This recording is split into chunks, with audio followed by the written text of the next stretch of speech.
Train के AC compartment में मेरे सामने की सीट पर बैठी लड़की ने मुझसे पूछा, हेलो, क्या आपके पास इस मोबाइल की सिम निकालने की पिन है? उसने अपने बैग से एक फ़ोन निकाला। वह नया सिम कार्ड उसमें डालना चाहती थी, लेकिन सिम स्लॉट खोलने के लिए पिन की ज़रूरत पड़ती है, जो उसके पास नहीं थी। मैंने हाँ में गर्दन हिलाई और अपने क्रॉस बैग से पिन निकालकर लड़की को दे दी। लड़की ने थैंक्स कहते हुए पिन ले ली और सिम डालकर पिन मुझे वापस कर दी। थोड़ी देर बाद वो फिर से इधर उधर ताकने लगी। मुझसे रहा नहीं गया। मैंने पूछ लिया, कोई परेशानी? तो वो बोली, सिम स्टार्ट नहीं हो रही है। मैंने मोबाइल मांगा, उसने दिया। मैंने उसे कहा कि सिम अभी एक्टिवेट नहीं हुई है, थोड़ी देर में हो जाएगी। एक्टिव होने के बाद आईडी वेरिफिकेशन होगा, उसके बाद आप इसे इस्तेमाल कर सकेगी।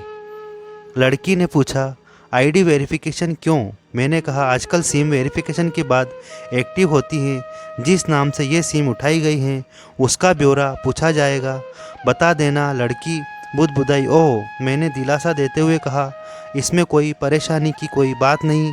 वो अपने एक हाथ से दूसरा हाथ दबाती रही, मानो किसी परेशानी में हो। मैंने फिर विनम्रता से कहा, आपको कहीं कॉल करना हो तो मेरा मोबाइल इस्तेमाल कर लीजिए। लड़की ने कहा, जी फ़िलहाल नहीं, थैंक्स, लेकिन ये सिम किस नाम से खरीदी गई है मुझे नहीं पता। मैंने कहा, एक बार एक्टिव होने दीजिए, जिसने आपको सिम दी है उसी के नाम की होगी। उसने कहा, ओके, कोशिश करते हैं। मैंने पूछा, आपका स्टेशन कहाँ है? लड़की ने कहा, दिल्ली। और आप? लड़की ने मुझसे पूछा। मैंने कहा, दिल्ली ही जा रहा हूँ, एक दिन का काम है। आप दिल्ली में रहती हैं या? लड़की बोली, नहीं नहीं, दिल्ली में कोई काम नहीं, ना ही मेरा घर है वहाँ। तो मैंने उत्सुक सा बस पूछा। वो बोली, दरअसल ये दूसरी ट्रेन है जिसमें आज मैं हूँ और दिल्ली से तीसरी गाड़ी पकड़नी है, फिर हमेशा के लिए आज़ाद आज़ाद। लेकिन किस तरह की कैद से? मुझे फिर जिज्ञासा हुई, किस कैद में थी ये कामसिन अल्हड़ सी लड़की? लड़की बोली, उसी कैद में थी जिसमें हर लड़की होती हैं, जहाँ घर वाले कहें शादी कर लो, जब जैसा कहे वैसा करो। मैं घर से भाग चुकी हूँ। मुझे ताज्जुब हुआ, मगर आपने ताज्जुब को छुपाते हुए मैंने हंसते हुए पूछा, अकेली भाग रही हैं आप? आपके साथ कोई नज़र नहीं आ रहा? वो बोली, अकेली नहीं, साथ में है कोई। कौन? मेरे प्रश्न ख़त्म नहीं हो रहे थे। दिल्ली से एक और ट्रेन पकड़ूंगी, फिर अगले स्टेशन पर वो जनाब मिलेंगे और उसके बाद हम किसी को नहीं मिलेंगे। ओह, तो ये प्यार का मामला है? उसने कहा, जी। मैंने उसे बताया कि मैंने भी लव मैरिज की है। ये बात सुनकर वो खुश हुई, बोली, वाओ, कैसे, कब? लव मैरिज की बात सुनकर वो मुझसे बात करने में रुचि लेने लगी।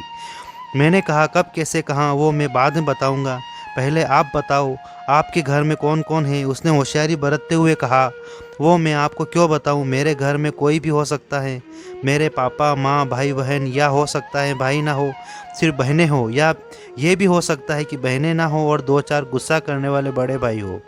मतलब मैं आपका नाम भी नहीं पूछ सकता? मैंने काउंटर मारा। वो बोली, कुछ भी नाम हो सकता है मेरा, टीना, मीना, रीना, कुछ भी। बहुत बातूनी लड़की थी वो। थोड़ी इधर उधर की बातें करने के बाद उसने मुझे टॉफ़ी दी, जैसे छोटे बच्चे देते हैं। बोली, आज मेरा बर्थडे है। मैंने उसकी हथेली से टॉफ़ी उठाते बधाई दी और पूछा, कितने साल की हुई हो? वो बोली, 18, मतलब भागकर शादी करने की कानूनी उम्र हो गई। आपकी वो हंसी, कुछ ही देर में काफ़ी फ़ैक्र हो चुके थे हम दोनों, जैसे बहुत पहले से जानते हो एक दूसरे को।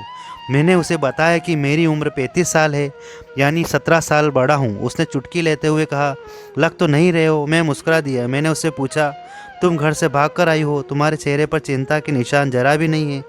इतनी बेफिक्री मैंने पहली बार देखी। खुद की तारीफ सुनकर वो खुश हुई, बोली, मुझे उन जनाब ने, मेरे लवर ने पहले से ही समझा दिया था कि जब घर से निकलो तो बिल्कुल बिंदास रहना, घर वालों के बारे में बिल्कुल मत सोचना, बिल्कुल अपना मूड ख़राब मत करना, सिर्फ मेरे और हम दोनों के बारे में सोचना, और मैं वही कर रही हूँ।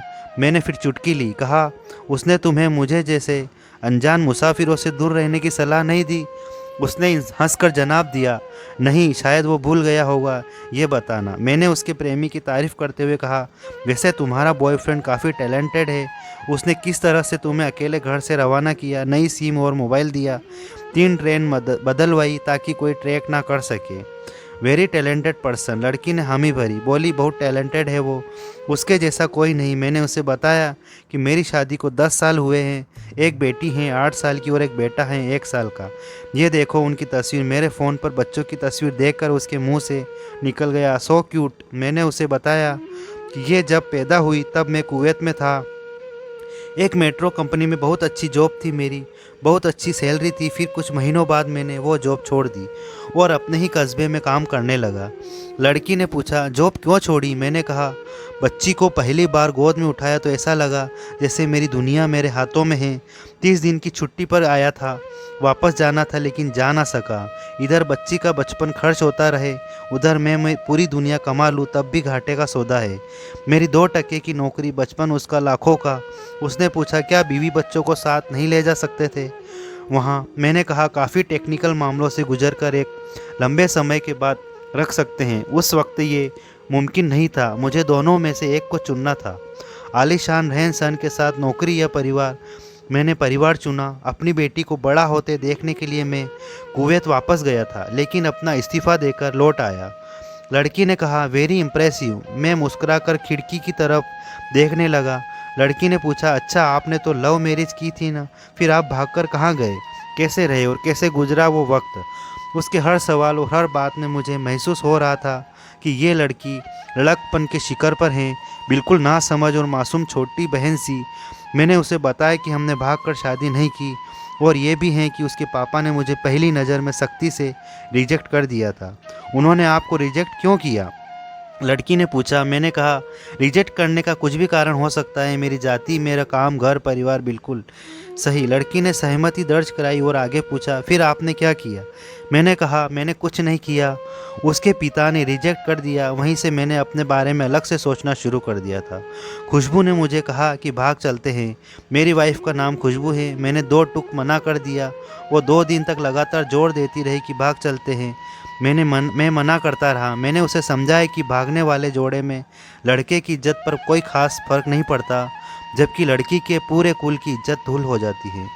एक भगाने वाला लड़का उसके दोस्तों में हीरो माना जाता है, लेकिन इसके विपरीत जो लड़की प्रेमी संग भाग रही है वो उल्टा कहलाती हैं। मोहल्ले के लड़के उसे चालू कहते हैं। बुराइयों के तमाम शब्दकोश लड़की के लिए इस्तेमाल किए जाते हैं। भागने वाली लड़की आगे चलकर 60 साल की वृद्धा भी हो जाएगी, तब भी जवानी में किए उस कांड का कलंक उसके माथे पर से नहीं मिटता। मैं मानता हूँ कि लड़का लड़की को तोलने का ये दोहरा मापदंड गलत है, लेकिन हमारे समाज में है तो ये नज़रिया गलत है। मगर सामाजिक नज़रिया यही है। वो अपने नीचे का होठ दांतों तले पीसने लगी। उसने पानी की बोतल का ढक्कन खोलकर एक घूंट पिया। मैंने कहा, अगर मैं उस दिन उसे भगा ले जाता तो उसकी माँ तो शायद कई दिनों तक पानी भी न पीती। इसलिए मेरा हिम्मत ना हुई कि ऐसा काम करूं। मैं जिससे प्रेम करूं उसके माँ बाप मेरे माँ बाप के समान ही हैं। चाहे शादी ना हो तो ना हो। कुछ पल के लिए वो सोच में पड़ गई, लेकिन मेरे बारे में और अधिक जानना चाहती थी। उसने पूछा, फिर आपकी शादी कैसे हुई? मैंने बताया कि खुशबू की सगाई कहीं और कर दी गई थी। धीरे धीरे सब कुछ नॉर्मल होने लगा था। खुशबू और उसके मंगेतर की बातें भी होने लगी थी फ़ोन पर, लेकिन जैसे जैसे शादी नज़दीक आने लगी उन लोगों की डिमांड बढ़ने लगी। डिमांड मतलब? लड़की ने पूछा। डिमांड का एक ही मतलब होता है, दहेज की डिमांड। परिवार में सबको सोने से बने तोहफे दो, दूल्हे को लग्जरी कार चाहिए, सास और ननद को नेकलेस दो, वगैरह वगैरह। बोले हमारे यहाँ रीत है। लड़का भी इस रीत की अदायगी का पक्षधर था। वो सगाई मैंने तोड़वा डाली, इसलिए नहीं कि सिर्फ मेरी शादी उससे हो जाए, बल्कि ऐसे लालची लोगों में खुशबू कभी खुश नहीं रह सकती थी, ना उसका परिवार। फिर किसी तरह घर वालों को समझा बुझाकर मैं फ्रंट पर आ गया और हमारी शादी हो गई। ये सब किस्मत की बात थी। लड़की बोली, चलो अच्छा हुआ आप मिल गए, वरना वो गलत लोगों में फंस जाती। मैंने कहा, ज़रूरी नहीं कि माता पिता का फैसला हमेशा सही हो, और ये भी ज़रूरी नहीं कि प्रेमी जोड़े की पसंद सही हो। दोनों में से कोई भी गलत या सही हो सकता है। काम की बात यहाँ ये है कि कौन ज़्यादा वफादार है। लड़की ने फिर से पानी का घूंट लिया और मैंने भी। लड़की ने तर्क दिया कि हमारा फैसला गलत हो जाए तो कोई बात नहीं, उन्हें ग्लानि नहीं होनी चाहिए। मैंने कहा, फैसला ऐसा हो जो दोनों का हो, बच्चों और माता पिता दोनों की सहमति, वो सबसे सही है। बुरा मत मानना। मैं कहना चाहूँगा कि तुम्हारा फैसला तुम दोनों का है, जिसमें तुम्हारे पेरेंट्स शामिल नहीं हैं। ना ही तुम्हें इश्क का असली मतलब पता है। अभी उसने पूछा, क्या इश्क का सही अर्थ? मैंने कहा, तुम इश्क में हो, तुम अपना सब कुछ छोड़कर चली आई, ये सच्चा इश्क है। तुमने दिमाग पर जोर नहीं दिया, ये इश्क है। फ़ायदा नुकसान नहीं सोचा, ये इश्क है। तुम्हारा दिमाग दुनियादारी की फितूर से बिल्कुल खाली था। उस खाली जगह में इश्क का फितूर भर दिया गया। जिन जनाब ने इश्क को भरा, क्या वो इश्क में नहीं है? यानी तुम जिसके साथ जा रही हो वो इश्क में नहीं, बल्कि होशियारी हीरोगिरी में है। जो इश्क में होता है वो इतनी प्लानिंग नहीं कर पाता है, 3 ट्रेनें नहीं बदलवा पाता है, उसका दिमाग इतना काम ही नहीं कर पाता। कोई कहे मैं आशिक हूँ और वो शातिर भी हो, ये नामुमकिन है। मजनू इश्क में पागल हो गया था, लोग पत्थर मारते थे उसे। इश्क में उसकी पहचान तक मिट गई। उसे दुनिया मजनू के नाम से जानती है, जबकि उसका असली नाम केस था, जो नहीं इस्तेमाल किया जाता। वो शातिर होता तो केसेस मजनू ना बन पाता। फरहाद ने शीरी के लिए पहाड़ों को खोदकर नहर निकाल कर डाली थी, और उसी नहर में उसका लहू बहा था। वो इश्क था। इश्क में कोई फ़कीर हो गया, कोई जोगी हो गया, किसी मांझी ने पहाड़ तोड़कर रास्ता निकाल लिया। किसी ने अतिरिक्त दिमाग नहीं लगाया, चालाकी नहीं की। लालच, हवस और हासिल करने का नाम इश्क नहीं है। इश्क समर्पण करने को कहते हैं, जिसमें इंसान सबसे पहले खुद का समर्पण करता है, जैसे तुमने किया। लेकिन तुम्हारा समर्पण हासिल करने के लिए था, यानी तुम्हारे इश्क में लालच की मिलावट हो गई। लड़की अचानक खो सी गई। उसकी खिलखिलाहट और खिलदड़ापन एकदम से खामोशी में बदल गया। मुझे लगा मैं कुछ ज़्यादा बोल गया, फिर भी मैंने जारी रखा। मैंने कहा, प्यार तुम्हारे पापा तुमसे करते हैं, कुछ दिनों बाद उनका वज़न आधा हो जाएगा। तुम्हारी माँ कई दिनों तक खाना नहीं खाएगी, ना पानी पिएगी, जबकि आपको अपने आशिक को आजमा कर देख लेना था। ना तो उसकी सेहत पर फ़र्क पड़ता, ना दिमाग पर। वो अक्लमंद है, अपने लिए अच्छा सोच लेता। आजकल गली मोहल्ले के हर तीसरे लौंडे लपाटे को जो इश्क हो जाता है, वो इश्क नहीं है, वो सिनेमा जैसा कुछ है। एक तरह की स्टंटबाजी, डेयरिंग, अलग कुछ करने का फितूर, और कुछ नहीं। लड़की का चेहरे का रंग बदल गया। ऐसा लग रहा था वो अब यहाँ नहीं है। उसका दिमाग किसी अतीत में टहलने निकल गया। मैं अपने फ़ोन को स्क्रॉल करने लगा, लेकिन मन की इंद्री उसकी तरफ थी। थोड़ी ही देर में उसका और मेरा स्टेशन आ गया। बात कहाँ से निकली थी और कहाँ पहुँच गई। उसके मोबाइल पर मैसेज टोन बजी, देखा सिम एक्टिवेट हो चुकी थी। उसने चुपचाप बैग में आगे का टिकट निकाला और फाड़ दिया। मुझे कहा, एक कॉल करना है। मैंने मोबाइल दिया। उसने नंबर डायल करके कहा, सॉरी पापा, और सिसक सिसक कर रोने लगी। सामने से पिता भी फ़ोन पर बेटी को संभालने की कोशिश करने लगे। उसने कहा, पिताजी आप बिल्कुल चिंता मत कीजिए, मैं घर जा रही हूँ। दोनों तरफ से भावनाओं का सागर उमड़ पड़ा। हम ट्रेन से उतरे। उसने फिर से पिन मांगी। मैंने पिन दी। उसने मोबाइल से सिम निकाल कर तोड़ दी और पिन मुझे वापस कर दिया। यह स्टोरी अच्छी लगी हो तो मेरे वीडियो